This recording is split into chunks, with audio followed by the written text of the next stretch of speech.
Hello friend, welcome to Bestest, where we sift through the noise so you don't have to. I'm Brian Hart. I'm Karen McFarland-Holman. Today I'm going to be talking about seeing invisible people. I'm going to be talking about a spooky children's illustrator. Let's get to it. I'm going to be talking about a YouTube channel, and this YouTube channel is called Invisible People. This channel shows the amazing potential of YouTube.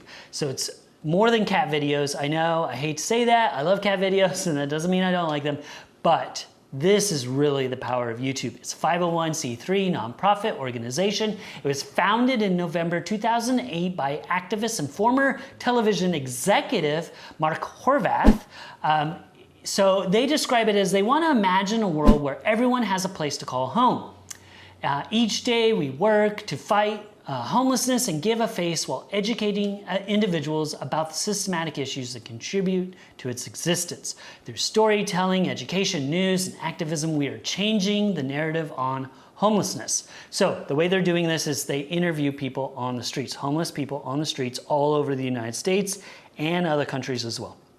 Now, Horvath worked as a television distribution executive, like I mentioned, but he had an addiction to drugs and alcohol, and it resulted in him becoming homeless in 1995. After 8 years, he finally got in rehabilitation and was doing better, but then in the Great Recession, he lost his job again. So he returned to Los Angeles and again was facing homelessness.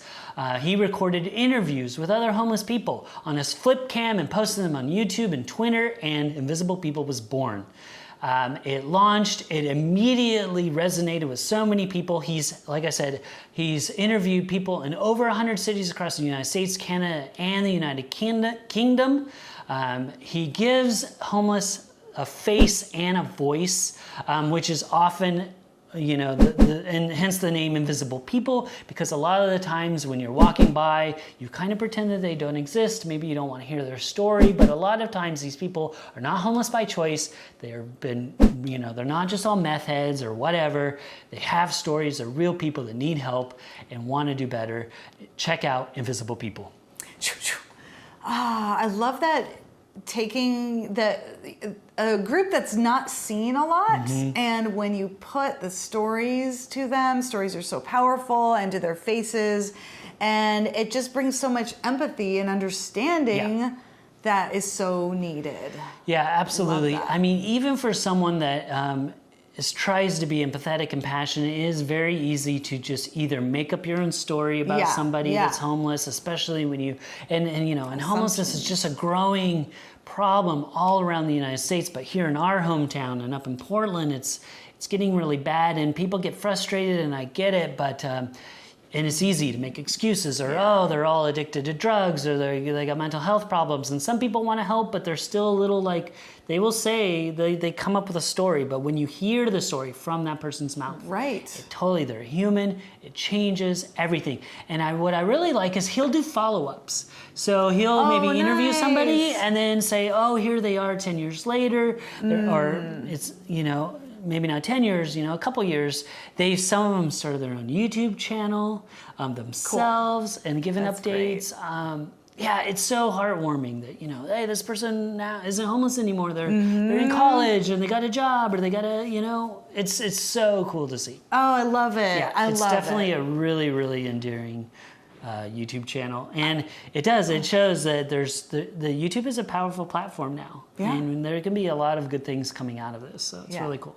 I am definitely going to dive into that and watch some of those. And check them out on our show notes, bestest.com/food, and you can go right to it. Yes.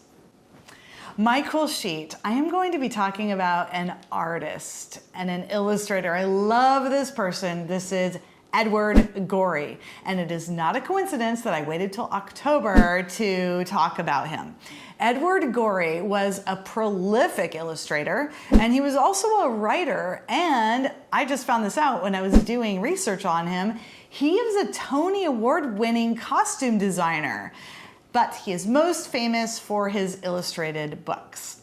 He has this characteristic pen and ink drawing style, And he is often depicting vaguely unsettling narrative scenes and in this Victorian and Edwardian settings and that kind of vibe.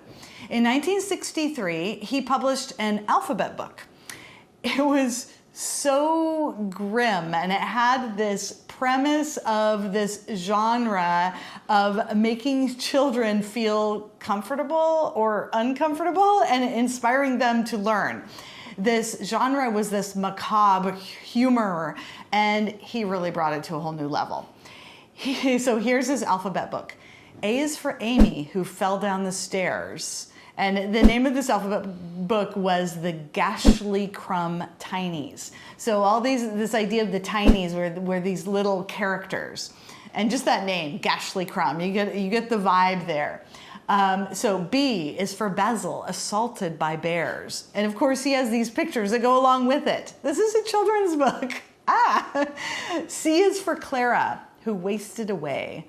D is for Desmond, thrown out of a sleigh. Wow, yes. So this is like part Tim Burton, long before there was Tim Burton, part Edgar Allan Poe, long after Edgar Allan Poe. And this book just exudes all of this mastery of how he draws, and then just sharing this love of macabre that he has. So he was born in 1925 and he died fairly recently in 2000. I am fascinated by his work, and you should definitely check him out. Edward Gorey. Perfect last name too for kind of his style. I know. It's like he had to do it. Exactly. It's just, and that was truly his last name. Wow, so that's wild. He personified his name. Yeah, he embraced it and took it to the next level. Exactly. So another person, I love this show. I haven't heard of him, and I can't wait to check him out. Yes. It is quite scary that these were children's books. I know. But they look like they'd be perfect for me, especially right now in the Halloween time as we're recording this. And I would say definitely older children. So my friend Kelly Hagan is the one who introduced me to Edward Gorey. And I would say when Kelly's kids were, they're more like 11, 10 or 11, and you start getting into that sort of creepy stuff. Yeah. And they loved Edward Gorey too. Okay. And so, yeah, it's nothing to read to your 6-year-old in the middle, to go to bed. Right, going to bed. No.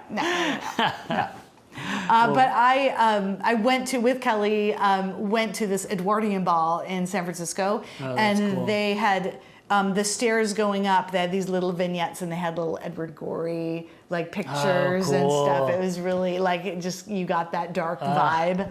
So neat. Yeah. Well, I can't wait to dive in and check that out. Yes. It'll be fun. And in time for Halloween. Yes, so absolutely. It's perfect. Those of you who are listening, watching, as soon as we release this, happy Halloween. And of course, you might be listening later, but Edward Gorey is still fun no matter when. Absolutely. I mean, there's a lot of people that like to look at the scary stuff year round. They wish Halloween was happening every month, I think. And I love those people. Yes. Thank you so much for joining us, friend. I'm Brian Hart. I'm Karen McFarland-Holman. Let us know in the comments below, do you see invisible people or do you pretend that they aren't there? And tell us, what was your favorite spooky book as a kid? If you're enjoying the show, please like this video and share it with a friend. Stay tuned tomorrow for another great show. And don't forget to stay curious.